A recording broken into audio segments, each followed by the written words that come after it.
Hey everyone, I'm Japandaman and this is Neko, and this is our first Q&A session. We thought we'd take a bit of time to just have a quick chat to our audience about, how we got to where we are, what inspired us, and how we got introduced to the wonderful world of Japanese pop culture.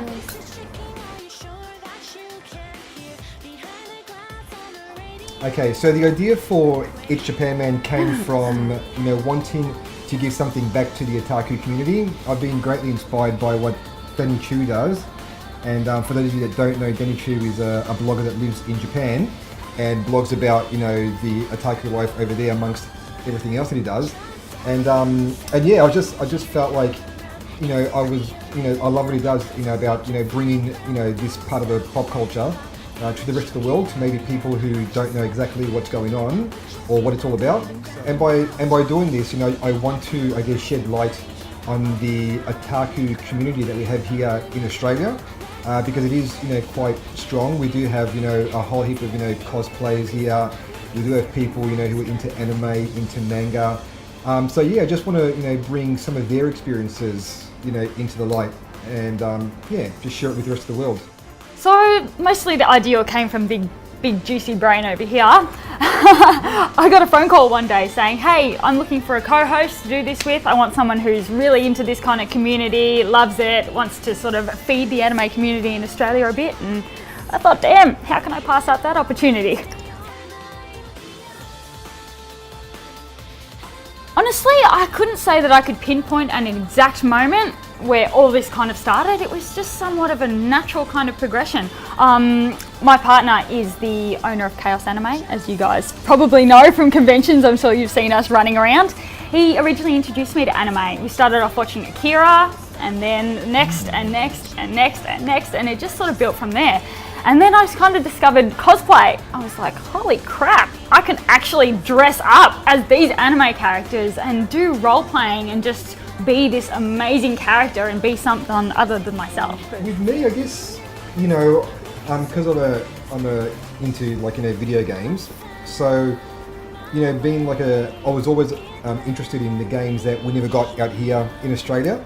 So, and once you begin, to have a look at the kind of games that don't get released here, and quite a lot of them actually are set in Japan. So through, seeing screenshots and videos of those games, you begin to see, parts of Japan that you normally wouldn't have seen. Mm-hmm. And so then you just want to, from me, I just wanted to see more and more of Japan and about these, these areas like, Shibuya and, Akihabara that were all in these games. So I just wanted to see more and more of it. And I guess it just kind of grew from there, once I knew about the video games, and I just kind of naturally discovered anime and then manga, and it just opened up the world of the Japanese pop culture, of the otaku life to me. It's true, one thing leads to another, and now you're sitting in front of a camera doing a show for YouTube. Yeah, it's like a snowball effect. Yeah.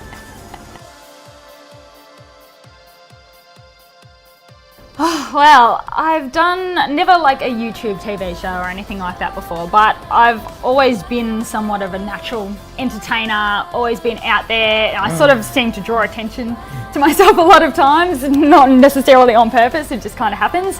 I've sort of ended up doing a bit of stage work, doing some burlesque shows, stuff like that. I've done a lot of alternative modeling, so always kind of been in front of the camera, but it's always been stuff that allows me to be someone else and to do something totally crazy that you could never sort of do in real life, like dress up like a big horned devil in like leather with whips and chains and stuff like that. You can't walk down the street like that. But hell, when you're doing a photo shoot, seize the day, seize the opportunity and just, go for it. Why not?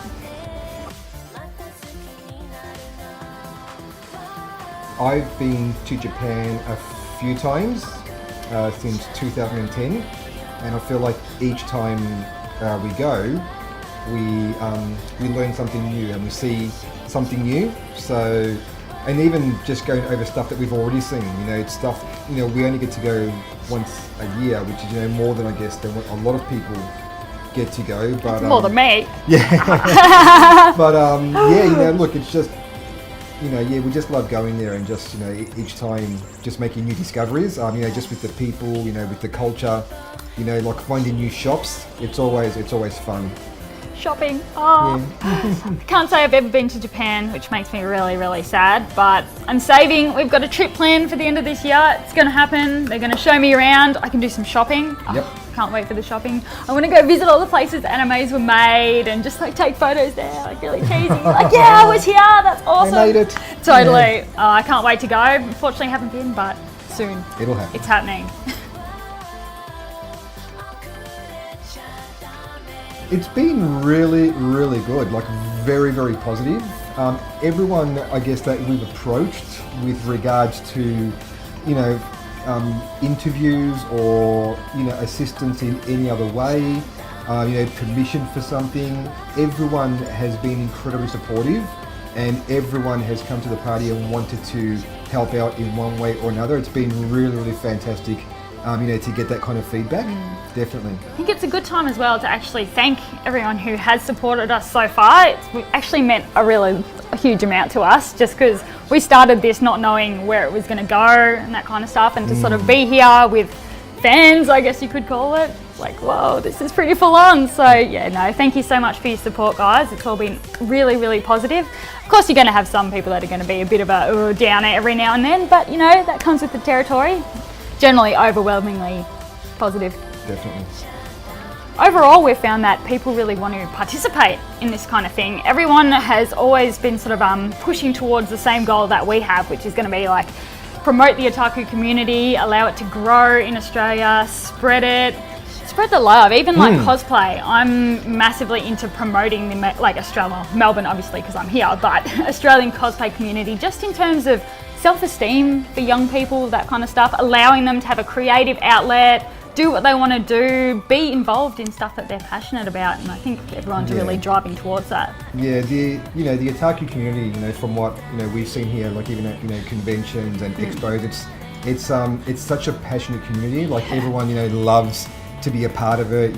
For the most part, everyone's extremely friendly and will swap ideas, with regards, to making cosplay outfits. Very supportive. Yeah, or even like, animes that maybe, their friends haven't seen or someone else hasn't seen. It's a very, sharing and thriving and passionate community, which is good. It's great to be a part, of something like that, and be able to give something back, to keep that community growing, and hopefully give people new experiences and new things to talk about. We just want the otaku community to get bigger and bigger. I haven't really thought about it, to be honest. I'm living in the moment. I don't know. It's a big question. I mean, I just I'd like to be able to say that we'll be doing what we're doing now, just maybe on a bigger scale. But definitely. We're having a great time doing what we're doing, and it's good. Like when I guess when I personally think about doing this, in the next 2, 3, 4 years, look, as long as there's an audience there and people love what we're doing, well then I guess we're going to keep we have no reason to stop. So we'll, because it's not like this isn't going to run out of ideas anytime soon, because the otaku world is endless. Huge. It's endless, and especially with things always changing, in Japan, so there'll always be something new, to show people. So, yeah. So if you keep watching, we shall keep making. So, yeah. So that's it for our little Q&A session today. We're halfway through season 1, so I really hope you've enjoyed what we've shown you so far. We've still got plenty more in store for you for the remaining few episodes, and it's going to be a big roller coaster ride up to season 2 as well. So, fingers crossed this is all going to be awesome. Thank you guys so much for your support. We love you. We'll see you in season 2. Matane! Matane!